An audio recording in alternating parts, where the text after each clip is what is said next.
Hi everyone, this is Shakti here, coming live for my 365-day live challenge. Today is day number 67, I believe, and I'm excited for this day. I'm actually gonna have a very vulnerable share with you all. I just finished a call with my mentor, and during this call, I really feel like there were many blind spots she was able to highlight for me. And I want to ask you, like, to me, just like having somebody's eyes on my business and on me and how I'm approaching things has been just very valuable in my own growth. So I want to ask you, do you have a mentor right now? What does your mentor support you with? How do they help you up level? Do you talk to them about mindset? Do you talk to them about business? Where are you with mentorship? I would just love to know. I find it very valuable.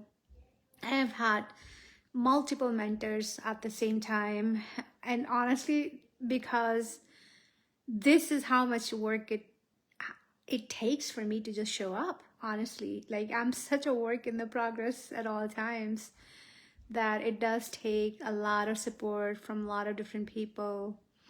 And I'm just very fortunate to find some really good mentors.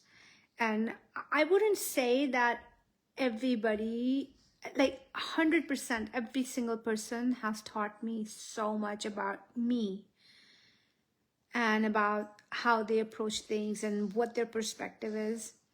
And some have been just extremely special in my growth and so important in my growth.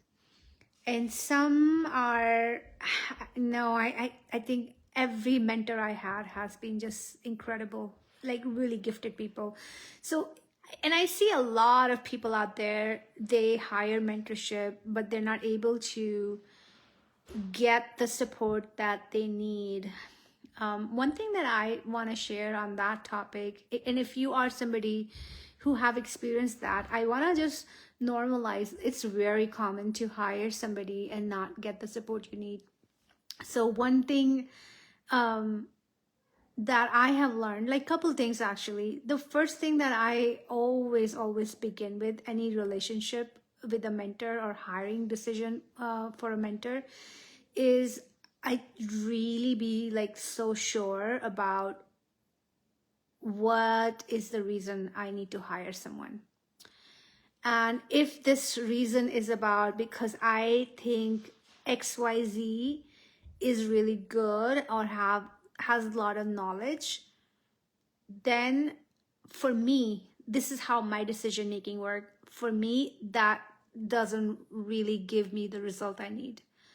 But when before hiring a teacher or a mentor, I ask myself what parts of me that I want to activate in working with them, that supports me so much more.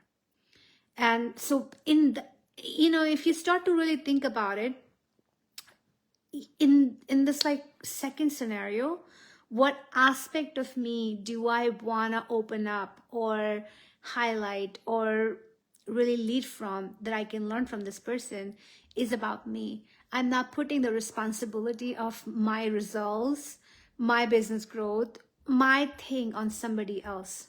And that is a big differentiator right there.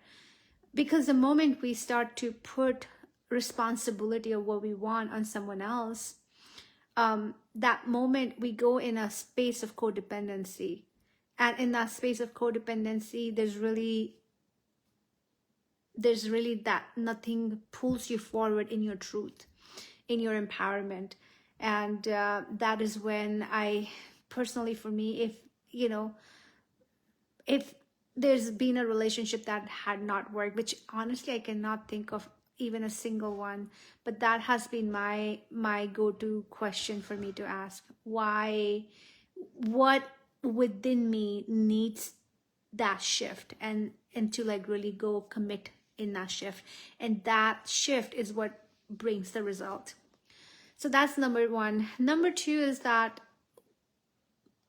when you're working with a mentor, it's so important to talk to them and to share what you're struggling with. And this is where I see a lot of people stay in the judgment of the mentor um,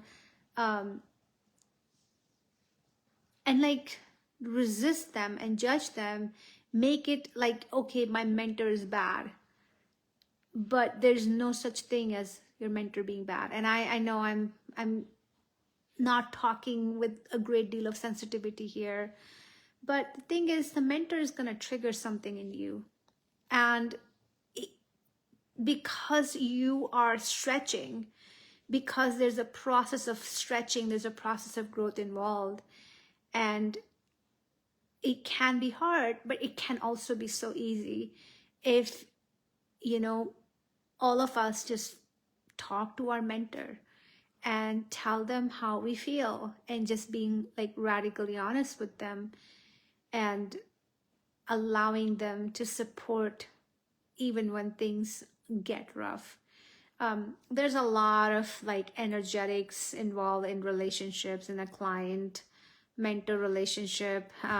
There's a lot of like energetically, there's karma involved. There's just a lot happens in relationship. It's completely okay for relationships to start great and then not work out, and then come back, meet in that deeper vulnerability and understanding. But we can't get to the deeper vulnerability and understanding until we're willing to actually express what's really truly in our heart, what's truly on our mind. And that is when the mentor can meet you. And you know, obviously there are gonna be people out there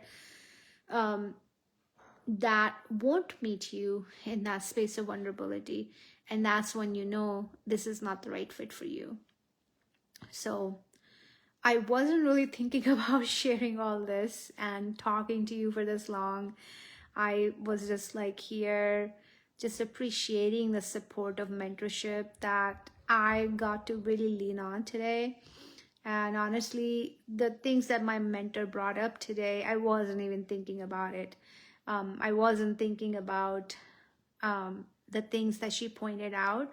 But like, it's so nice to be called out on your blind spots. Otherwise, you know, how else are you going to know, right? You got to have like trusted people who can look over things and tell you, hey, this looks really good, or this actually doesn't look good, or go over some numbers with you and, you know, help you dissect and diagnose where things are or can be better.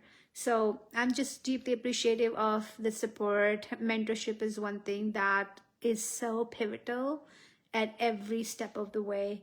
No matter where you are in your business journey, what you're really working on, whether you're starting out, whether you've been doing this for a decade, it doesn't matter. At every step, you need a mentor.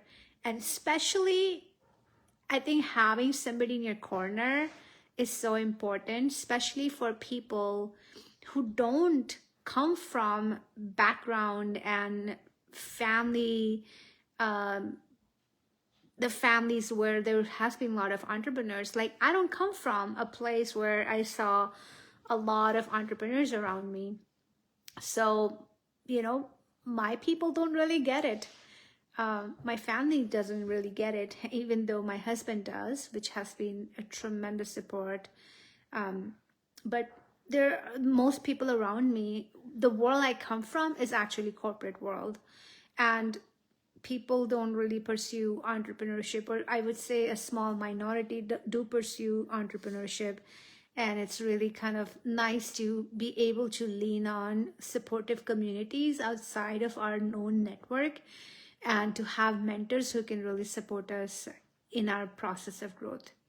So this is way more than what I wanted to talk about, but this is also very timely. I just had a call with a mentor, and I'm also thinking of hiring another one. So there's just a lot happening, and I am just grateful that I could speak to you. And I would love to hear, do you have a mentor right now? If you're thinking of hiring a mentor, what kind of mentor do you hire? what kind of questions do you actually go over? How do you make that decision? Please let me know in the comments. I think together we can all strengthen our decision making. And you never know, there might be people in the group who may find value with what you have to share, and I definitely will learn from you. So put in the comments how many mentors you have right now. Are you looking for a mentor? What is your criteria? And how do you make that decision? I would love to know. Well, I'm sending you lots of love, and I will see you tomorrow. Bye.